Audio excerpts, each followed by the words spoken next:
Hello everyone, I am in Les Sables d'Olonne in France in the Vendée, and in 2 days time it will be the start of the Vendée Globe, and the Vendée Globe is a sailing race. It is a single-handed sailing race around the world without assistance. And you may wonder, what has sailing got to do with playing the violin? And I'll tell you what my thoughts are. The sailors will be at sea, depending on what kind of boat they have, between 70 and 90 days. And they will have no assistance whatsoever. All they have is radio contact, obviously, and they will be able to contact up with the families. But it can be quite a lonely business when you're sailing in the Southern Ocean and you have no need to talk to. And in that respect, I think it's quite similar to you as a violinist practicing the violin on your own in your practice room. It can be a very lonely business, and I'm going to discuss with you a little further in this video about what you can do to make this practicing the violin a little bit less lonely. So stay tuned and enjoy the views.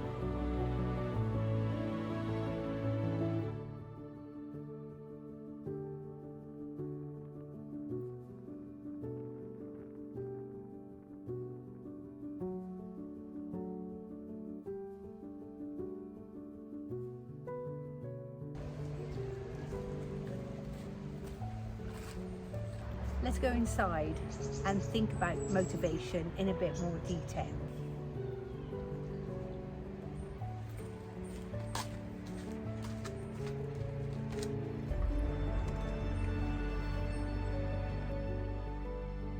So when we think about the relationship between the sailors out at sea on their own for 3 months and you as a violin player in your own practice room, I would like to think about motivation. How do you stay motivated to be performing on the violin to the best of your ability? Similar to the sailors, how are they motivating themselves day in, day out when conditions are difficult, when the seas are big, when there is a storm coming? How do they stay motivated to keep the boat moving and actually to stay in the race in the face of adversity? And that intrigues me, that idea of how you can think about your own motivation and how it can help you perform better. And perform better, I'm not thinking about how you can perform your pieces better, but how you can help yourself stay motivated to stick with it without any outside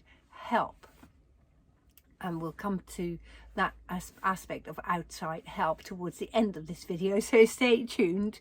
But the first thing that I would like to address, which I have been very surprised about, that this is not always an obvious thing in my experience, is about the working conditions.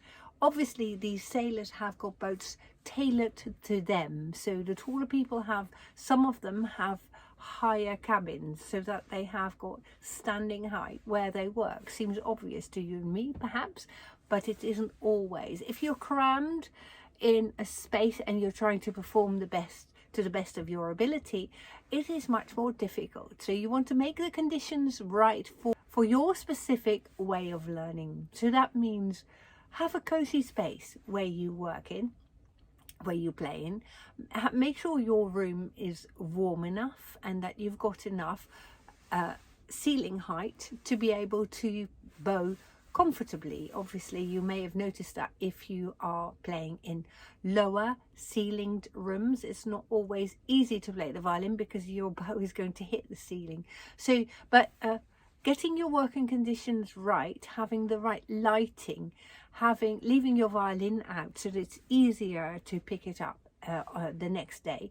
They're all little things that are going to make a difference to your playing. You want to create an opportunity for your own development. Ask yourself the question, what do you want to achieve? Why do you want to achieve this?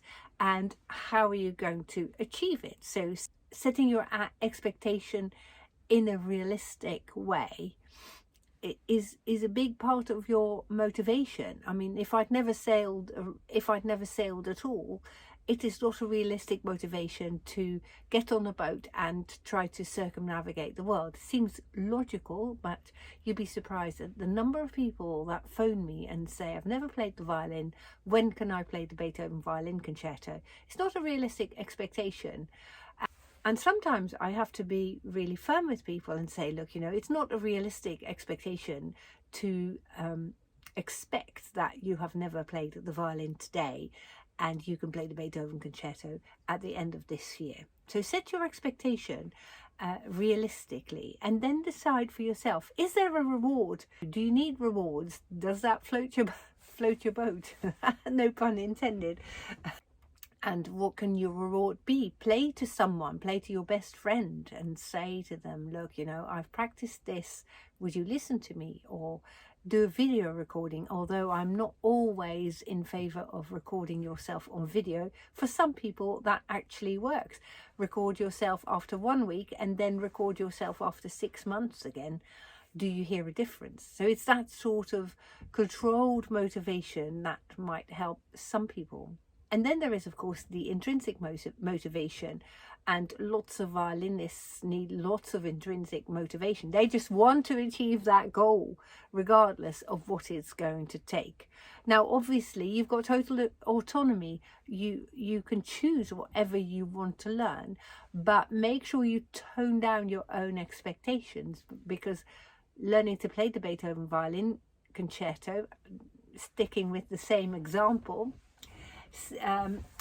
playing the Beethoven Violin Concerto is not for everyone. So if your goal is to learn to play the Titanic tune, then that is a perfectly good choice to start with. If you've never played the violin, a more realistic goal is obviously to try and make a nice sound on open strings.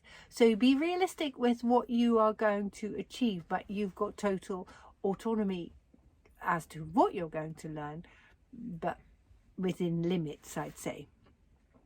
Now, you are knowledgeable, you know yourself about what works for you and what you already can do, and I guess you are also one of those people who can decide what is next on the list. So say you're practicing the Suzuki Book 1 course, you know that Book 2 is coming after Book 1. So once you get going and you feel that you have achieved learning the whole of Book 1, then you can move on to Book 2. If you're an advanced player and you want to play and you have learned one concerto, and you can research what to play next.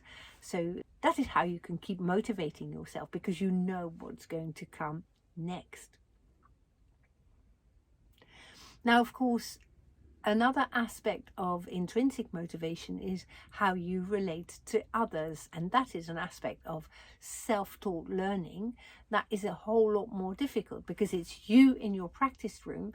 How can you relate to others? And that is where this YouTube channel might come in handy. We've got this huge community section. If you go to the homepage of my channel and you look at the top, there's a list of videos, shorts, and there is a section that says community, and that is where you can relate to other people who are learning by themselves. So please, please, please make use of that and discuss aspects with your fellow self-taught learners.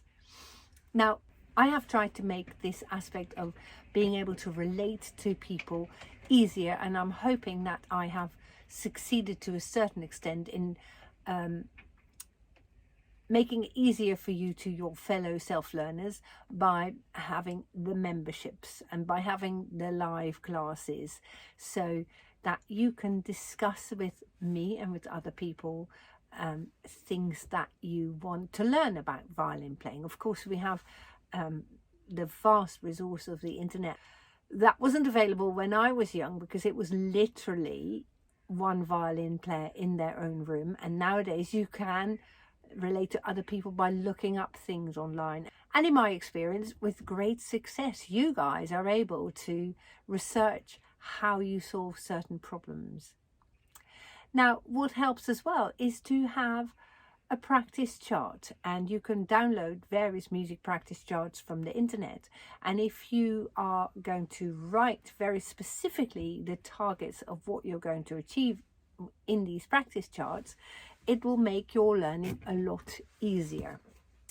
So you might want to write very specifically the order of what you're going to play. And I've made several different videos, one of which you can find up here, about how you practice efficiently and effectively. But I would suggest that you start by warming up by playing an old piece that you've learned in the past. So this might be your favorite piece that you always play as your warm-up, and it is just a really nice, comforting feeling that you play something that you really enjoy playing.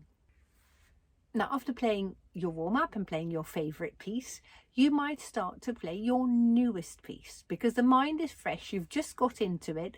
Play your most challenging thing, which in my view is often your newest piece that you don't know really well. So you can have you have a lot of brain space to actually explore this piece and try to get better at it. Now, how do you get better at a new piece if you don't know it? Obviously you can research it and listen to it on YouTube or on videos or on Spotify, and then you want to very soon find out what the technical aspects are in this piece. Is the challenge of this piece the fingering, or is the challenge of this piece the position changing, or is the challenge of this piece the bowing technique? Then practice that aspect of the technique on scale. So you might wonder, what is the key of this piece, and then practice that particular key. If your piece is written in the key of D major, then go practice the D major scale and arpeggio, and practice shifting within those scales, or bowing technique in this scale on arpeggio, exactly how you need it in your piece. So there is a relationship between the technique and the piece. And the next step then is to apply that into your piece. Play your piece and see if it's made a difference to have this particular bowing technique or these particular shifts into your piece. And play the piece again and wonder, has practicing the technique had an effect on your piece? So when you play the piece again, you can then judge whether you have made progress or whether other things may have come up that are affecting your ability to play the piece as well. So has your piece improved? What exactly has improved? How has it improved? What have you done to gain that improvement? Write it on your practice chart so that you make things explicit, that you don't think, okay, I've got better at it. You want to say exactly what have you got better at it, in what way have you got better at it. Do you find that you can play these runs of fast notes with a more relaxed bow hand, for instance? And these are just random examples, but my aim is to get you into a certain mindset to see if you have got better, not just have got better, but exactly what has got better. And it may well be that other difficulties, other issues have emerged that you can then refer back to your scales and arpeggios and think, how am I going to address those? And you will suddenly feel that you're into a mindset that makes you want to improve even more. And obviously bringing in the connection with the sailors, if they see that something is working, they raise a bigger sail and they see that they are encroaching on the person who's just ahead of them. That will then motivate them to bring in different sail sets to actually get faster in their race as well. But you want to make it very explicit and write in your practice chart exactly what you've practiced. Did it work or did it not work? So that the next day when you practice, you can improve on the quality of your learning. So keeping a record definitely beats loneliness, definitely helps you making explicit what is going on. So I would suggest that you do that. And if you use any practice charts that could benefit others, then do please connect with others and give them suggestions in the comment section down below this video. And if you've learnt anything in this video, please give us a like, and please feel free to share this video with others, and I should be so grateful for your help in that. So if you're not already a member and you've enjoyed this video, do please become a member of Henriette's Violin Club so you can connect with other people. There is a special membership area in the community section of this YouTube channel, and I'm hoping that you'll feel less lonely for using it. Thanks very much for watching, and I look forward to seeing you very soon. Goodbye.